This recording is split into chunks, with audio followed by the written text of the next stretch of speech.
Assalamualaikum warahmatullahi wabarakatuh. Halo semuanya, perkenalkan nama saya Nur Tasya. Saya mahasiswi di Universitas Negeri Medan. Saya dari jurusan Fisika dengan program studi Pendidikan Fisika. Nah, kali ini saya akan membahas tentang model instructional games. Nah, kali ini konten yang akan kita bahas yang pertama mengenai pengertian model instructional games.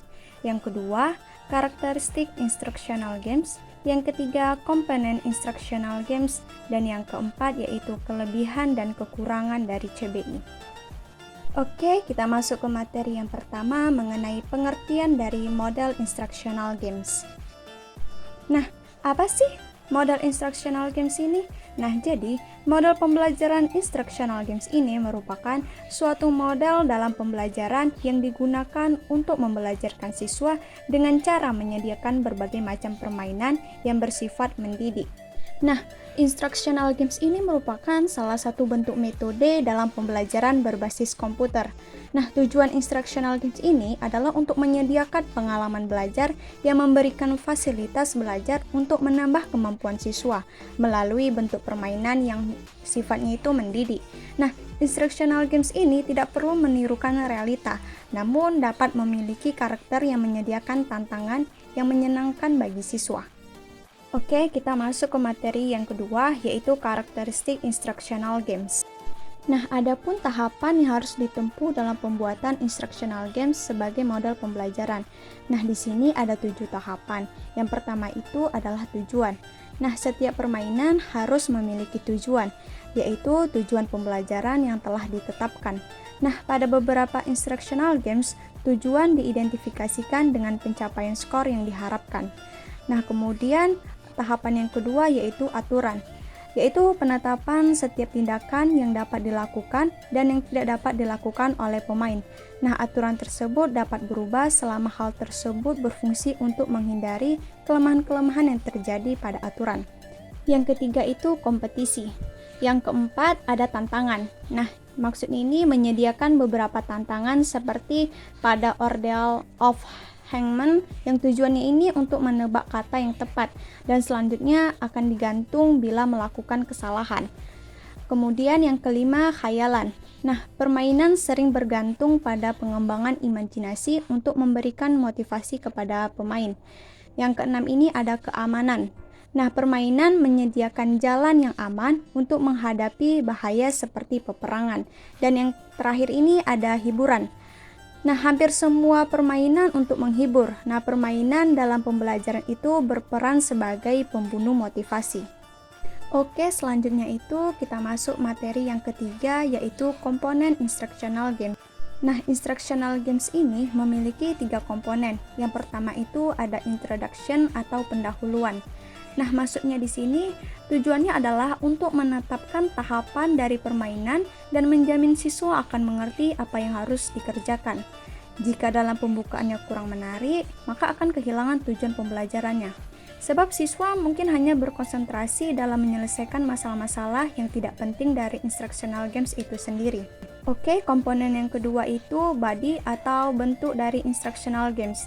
Nah, pada bagian ini meliputi skenario, tingkatan permainan, pelaku permainan, aturan permainan, tantangan dalam pencapaian tujuan, rasa ingin tahu, kompetisi positif, hubungan bermakna antara pemain dan pembelajaran, kemampuan melawan kesempatan, menang atau kalah, pilihan permainan, alur atau langkah-langkah yang harus dilakukan, pergantian, tipe kegiatan, dan interaksi dalam bermain.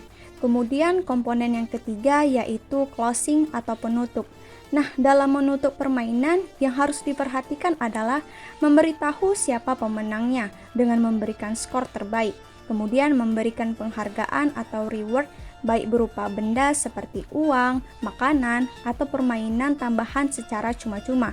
Kemudian menyediakan informasi terutama dengan feedback untuk pemain dalam meningkatkan permainan dalam penampilan individual. Dan terakhir itu penutup. Oke, kita masuk materi yang keempat yaitu kelebihan dan kekurangan dari CBI.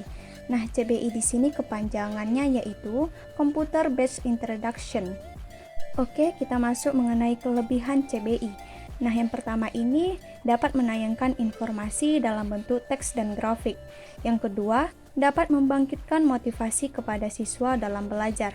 Yang ketiga, respon pribadi yang cepat dalam kegiatan-kegiatan belajar siswa akan menghasilkan penguatan yang tinggi.